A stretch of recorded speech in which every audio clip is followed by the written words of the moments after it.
So நாம தினமும் சாப்பிடக்கூடிய உணவுகள்ல விஷம் இருக்கு, கலப்படம் இருக்குன்னா நம்புவீங்களா? ஆமாங்க. காலையில எழுந்தவுடனே குடுக்குற அந்த பெட் காஃபிலேருந்து ஆரம்பிச்சு, மதிய சாப்பாடு, இரவு சாப்பாடு, ஈவினிங்ல கொஞ்சம் ஸ்நாக்ஸ் இது எல்லாம் நமக்கு ஊட்டச்சத்து தரணும். ஆனா அது தர்றதில்ல. மாறாக கொஞ்சம் கொஞ்சமாக உடலுக்கு விஷத்தை நமக்கு கொடுக்கிறது. நம்ம உடலுக்கு அவ்வளோ பாதிப்ப கொடுக்குது. ஏன்னா அடிக்கடி அன்றாடம் சாப்பிடக்கூடிய உணவுல நம்ம கலப்படம், ரசாயனங்கள், மருந்துகள், ஆர்டிஃபிஷியல் ஃப்ளேவர் என்ஹான்சர் எல்லாம் கலந்து விட்டுறானுங்க. ஸோ நம்ம வாங்கக்கூடிய ஆப்பிள் பாருங்க, இயற்கையா வளர்ந்ததா கிடையாது. வேக்ஸ் மெழுகு பூட்டப்பட்டது. கெமிக்கல் ரைப்பனிங் செய்யப்பட்டது. அடுத்தது காய்கறிகள் பாருங்க, வேகமா வளர்றதுக்கு கெமிக்கல் ஃபர்டிலைசர், பூச்சி வராம இருக்க பெஸ்டிசைடு, ஃப்ரெஷ்னஸ்க்காக ப்ரிசர்வேட்டிவ்ஸ் இது எல்லாம் நம்ம வயித்துக்கு போய் ஒரு வழி ஆக்கிடுது. அடுத்தது சிக்கன் ஆகட்டும், மீன் ஆகட்டும், சீக்கிரமா பெருசாகிறதுக்கு ஹார்மோன்ஸ் இன்ஜெக்ஷன் அது மாதிரி போடுறாங்க. ஆன்டிபயோட்டிக்ஸ் போட்டு தீனி போட்டு வளர்க்குறாங்க. ஸோ நம்ம சாப்பிட்றது சிக்கன் இல்லைங்க, மருந்தோடைய கலவை. ஸோ அடுத்தது பாருங்க, junk foods, burger, chips, Lay's, soft drinks எதுவானாலும் இருக்கட்டும், எல்லாத்துலேயும் அதிக உப்பு, அதிக சர்க்கரை, டிரான்ஸ் ஃபேட் வேற. இது உடனே கொள்ளாது நம்மள, கொஞ்சம் கொஞ்சமாக மெதுவாக கொண்டுடும். ஒபிசிட்டி வரும், டயபிட்டிஸ் வரும், பிபி வரும், ஹார்ட் டிசீஸ் வரும், எல்லாத்தையும் உருவாக்கும். இன்னைக்கு இருக்கக்கூடிய பல நோய்கள், முக்கியமாக கேன்சர் ஆகட்டும், கிட்னி ஃபெயிலியர் ஆகட்டும், லிவர் டேமேஜ் ஆகட்டும், இது எல்லாம் நம்ம சாப்பிடக்கூடிய உணவோடு நேரடி தொடர்பு இருக்கு. ஸோ நம்ம சாப்பிட்றது உணவா இல்லாட்டி விஷமானு கேட்டிங்கன்னா பெரும்பாலும் விஷமாக தான் இருக்கு. அடுத்தது இயற்கை உணர்வு, வீட்டில் சமைச்சது, கொஞ்சம் அளவில் ப்ராசஸ்டு ஃபுட்டு, லேபிள் பார்த்து வாங்குறது, இதுதாங்க பாதுகாப்பு முறை நம்மள. அடுத்தது வந்து அன்றாடம் உபயோகப்படுத்தக்கூடிய 100 உணவுகள், அதனுடைய கலப்படங்கள், தீங்குகள் நம்ம பார்ப்போம் இன்ஷா அல்லாஹ். ஸோ வந்து ரெகுலராக நம்ம யூஸ் பண்ணக்கூடிய ஃபுட்ஸ் சொல்லி பார்த்தீங்கன்னா, அரிசி பாருங்க வெள்ளை வெள்ளையன்னு இருக்கு, பாலிஷிங்க்கு எல்லா கெமிக்கல்ஸையும் போட்டுருது, சத்து குறைஞ்சிடும். மாவு பாருங்க ப்ளீச்சிங் ஏஜென்ட் போடுறாங்க, குடலுக்கு பாதிப்பு. ரவையில் ஆர்டிஃபிஷியல் வைட்டனிங், இதனால டைஜஷன் இஷ்யூ வருது. பிரெட் எடுத்துக்கோங்க, ஓவர் ப்ரிசர்வேட்டிவ், ஒபிசிட்டி தான் வரும்.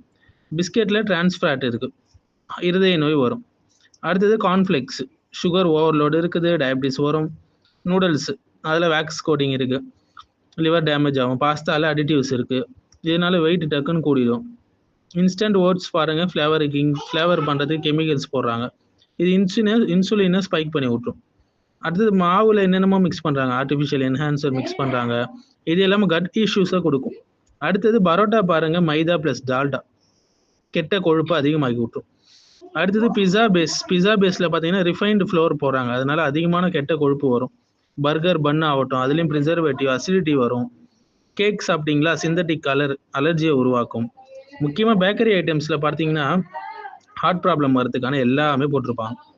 அடுத்து ரஸ்க்கு பாருங்கள், sugar plus fat, white sugar plus fat, ஒபிசிட்டியை காஸ் பண்ணும்.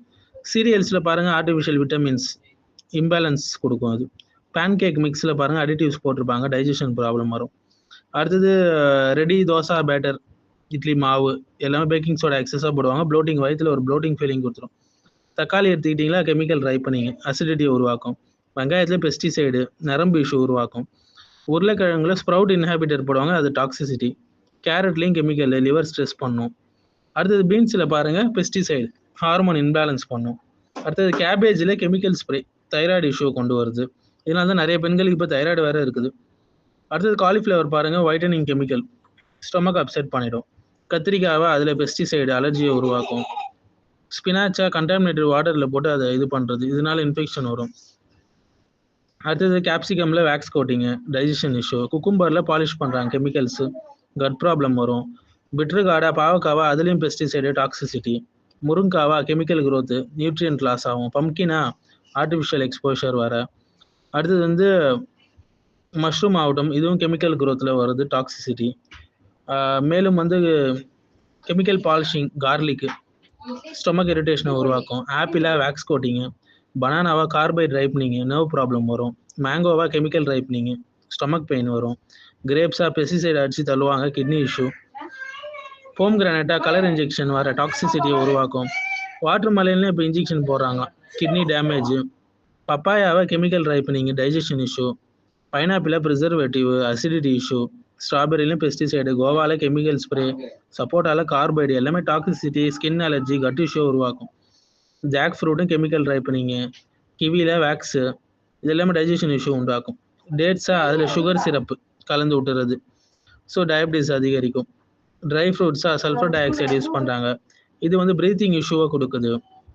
அடுத்தது ரைசின்ஸு அதில் ஆயில் பாலிஷிங் பண்ணுறாங்க, லிவர் ஸ்ட்ரெஸ் கொடுக்கும். ஃபிக் எல்லாமே ப்ரிசர்வேட்டிவ் போடுறாங்க, கட் இரிட்டேஷன் கொடுக்கும். அடுத்தது கேன்டு ஃப்ரூட்ஸ் பார்த்தீங்கன்னா சிரப் பேஸ்டு, அதாவது ஒபேசிட்டி கொடுக்கும். ஃப்ரூட் ஜூஸ்லாம் பேக் பண்ணி விற்கிறாங்க, அதில் ப்ரிசர்வேட்டிவ் சுகர் டயபிட்டிஸை கொண்டு வரும். சிக்கன் பார்த்தீங்கன்னா பிராய்லர் சிக்கன்லாம் ஆன்டிபயோட்டிக்ஸ் ஹார்மோனு எல்லாமே இம்யூனிட்டி வீக் பண்ணும். மட்டன்லேயும் கெமிக்கல் ஃபீடு.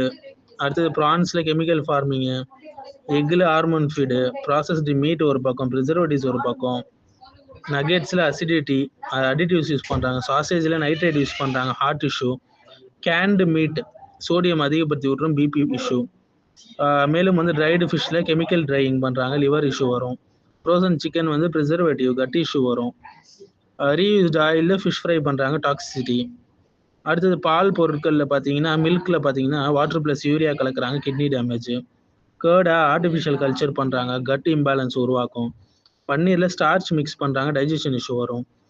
அடுத்தது பட்டரில் மார்கரைன் மிக்ஸ் பண்ணுறாங்க, கொலஸ்ட்ரால் வரும். சீஸில் அடிட்டிவ்ஸ் வந்துருச்சு, ஃபேட் இன்க்ரீஸ் பண்ணிடும். ஐஸ்கிரீமே ஒரு கருமம் தான், ஆர்டிஃபிஷியல் ஃப்ளேவர் தான், அலர்ஜி. அடுத்தது flavoured milk, sugar plus diabetes வரும். அடுத்தது வந்து கண்டென்ஸ்டு மில்கில் ப்ரிசர்வேட்டிவ், அதுவும் ஒபேசிட்டி. மில்க் பவுடர் வந்து கெமிக்கலு, அதில் லிவர் ஸ்ட்ரெஸ் வரும். அடுத்தது கீயா வனஸ்பதியா ஃபேக்கான கீ, அது ஹார்ட் டிசீஸ் வரும். அடுத்தது ஒரு பக்கம் ஸ்நாக்ஸில் சிப்ஸு குறுக்குறு சாக்லேட் இதெல்லாம் சுகர் அதிகமாக்கி விட்ரும், ஹார்ட் டிசீஸ் டயபிட்டிஸு. கேண்டியில் ஆர்டிஃபிஷியல் கலரு, சாஃப்ட் ட்ரிங்க்ஸில் அதிகமான சுகரு, எனர்ஜி ட்ரிங்க்ஸில் கெஃபைன் எக்ஸஸ், இதெல்லாம் பிபி ஒபேசிட்டியை கொண்டு வரும். சமோசாவை ரீயூஸ்டு ஆயில், கேன்சர் ரிஸ்க் இருக்குது. ஃப்ரைடு சிக்கனாக டிரான்ஸ்ஃபேட் இருக்குது, கொலஸ்ட்ராலு. ஷவர்மாவை கண்டாமினேஷனு, ஃபுட் பாய்சனிங் ஆகும். அடுத்தது வந்து ஸ்ட்ரீட் ஜூஸ் வந்து டர்ட்டி வாட்டரில் பண்ணுவாங்க, இன்ஃபெக்ஷன் ஆகும். பானிபூரியா அதுலேயும் வந்து தரமற்ற வாட்டர் கண்டாமினேஷனால ஃபுட் பாய்சனிங் ஆகும். பிக்கிள்ஸா அதிகமான உப்பு பிபியை கொடுத்துரும். சாஸா ப்ரிசர்வேட்டிவ்ஸ் அசிடிட்டி கொடுக்கும். இன்ஸ்டன்ட் ஸ்டூப்பா எம்எஸ்டி போட்டுருவோம், Ajinomoto, nerve problem. Fried rice எது எடுத்துக்கிட்டாலும், நூடுல்ஸ் எது எடுத்துக்கிட்டாலும் சரி, எல்லாத்துலேயும் அஜினோமோட்டோ. ஸோ இந்த எதுவுமே சாப்பிடக்கூடாது கேட்டிங்கன்னா இல்லைங்க. தற்சார்பு வாழ்க்கையை நம்ம செய்யணும், மேற்கொள்ளணும். வீட்டில் செஞ்சு சாப்பிட பார்க்கணும். எப்பயாவது ஹோட்டலில் சாப்பிட்டா தப்பு கிடையாது. ஸோ இந்த 100 உணவுகள் வந்து நம்ம நஞ்சா எடுத்துக்கிட்டோம்னா அப்புறம் என்ன செய்வது? ஹாஸ்பிட்டலுக்கு தானே போகணும். ஸோ இன்னிலேருந்து நல்ல உணவுகளை சாப்பிட ஆரம்பிக்கும்.